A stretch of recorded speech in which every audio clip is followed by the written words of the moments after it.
Hey everyone, and welcome to this explainer.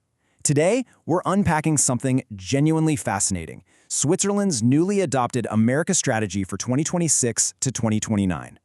It is a brilliant, real-time case study in exactly how a historically neutral nation is trying to navigate a rapidly shifting multipolar world. Over the next few minutes, we're going to see how intense global pressures, from raw power politics to the absolute mad dash for critical resources, are forcing countries to totally rewrite their diplomatic and economic playbooks. Okay, here's our roadmap for the day. We'll start with the shifting global order, then look at the specific pressures inside the Americas. After that, we'll dive into the global race for resources and wrap up with Switzerland's strategic priorities.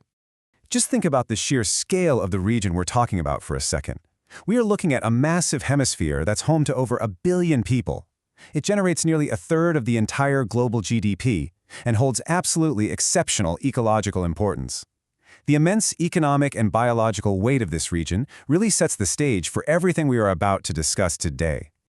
Federal Counselor Ignacio Casas really hits the nail on the head with this quote. In today's fragmented world, we need clear priorities and a stronger thematic focus, coupled with the targeted use of our foreign policy instruments. What he's basically saying is that the world order is fracturing.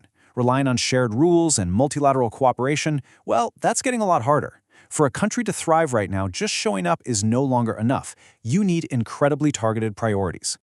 All right, let's jump right into part one, a shifting global order and the erosion of traditional intergovernmental cooperation.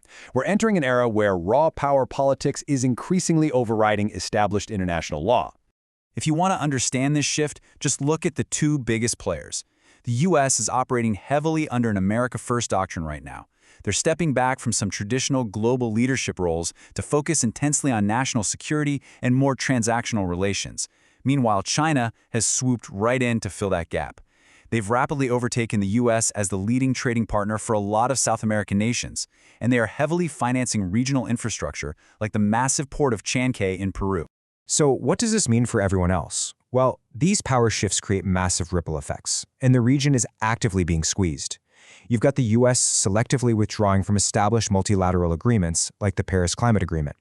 Add to that an intense global technological arms race in AI and quantum computing. And hovering over the whole shebang is the persistent risk of financial instability driven by high U.S. budget deficits. All of these factors severely shrink the diplomatic maneuvering room for every other nation in the hemisphere. Moving right along to Section 2, Pressures in the Americas. This is a region defined by a stark dual nature. The ecological capital here is just staggering. I mean, the Americas host around 40% of the world's entire biodiversity, and they have huge potential for future energy solutions like green hydrogen production. But they are also grappling with severe, immediate environmental threats. To give you just one alarming metric to put things in perspective, glaciers in the tropical Andes are currently melting 10 times faster than the global average. That has absolutely devastating long-term consequences for local water, agriculture, and energy. And honestly, that environmental stress acts like a giant threat multiplier. We're seeing 4 interlocking pressure points driving regional instability. First, extreme climate events, like chronic droughts. This directly fuels the second driver, which is massive, complex migration flows across the continent. Third is pervasive organized crime, heavily financed by international drug trafficking. And fourth, because of these compounding social and security crises, we're seeing some real democratic backsliding. In some nations, citizens are so weary of crime that extreme security measures and states of emergency have been declared, measures that severely restrict fundamental human rights. Let's pivot now to Section 3, the race for resources, and the economic and technological drivers shaping the region. Because look, it all basically boils down to one thing: critical raw materials.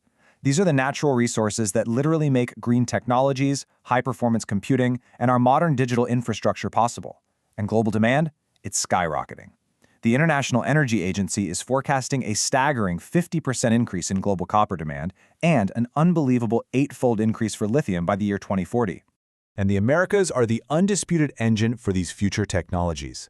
While Australia leads in current lithium production, actually, let me clarify that. Australia leads in current production, but the lithium triangle of Chile, Argentina, and Bolivia holds a massive 60 to 80% of the entire world's reserves.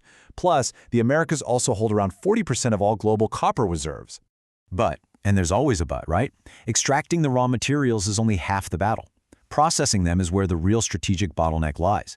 Currently, China heavily dominates the global processing capacity for these critical minerals. Because this processing is so highly concentrated, global supply chains are incredibly vulnerable. Natural disasters or even deliberate strategic export controls could instantly disrupt the global flow of these materials. That would skyrocket commodity prices and threaten the industrial competitiveness of any country that doesn't have direct market access. Which leads us perfectly into Section 4, Switzerland's strategic priorities. Navigating the storm, let's see how a neutral, export-driven country actually adapts its playbook to handle all of this. It really starts with recognizing the scale of the market. Over 1 billion people live in the Americas. For a globally networked, export-driven economy like Switzerland, this region is utterly indispensable. The numbers speak for themselves. The U.S. stands as Switzerland's second-largest trading partner globally, right behind the European Union. And Switzerland is actually the sixth-largest foreign investor in the United States. But you know, this isn't just about money and trade. It's about profound, personal human connections. A massive 23% of all Swiss expatriates reside in the Americas. That is more Swiss living in the Americas than in all other non-European continents combined. So safeguarding the interests, the consular services, and the deep personal ties of these citizens is a massive cornerstone of this strategy. So to protect both its economic and demographic interests, Switzerland focuses its diplomatic power on 4 really specific thematic priorities: peace and security, prosperity and competitiveness, the environment, and democracy and governance.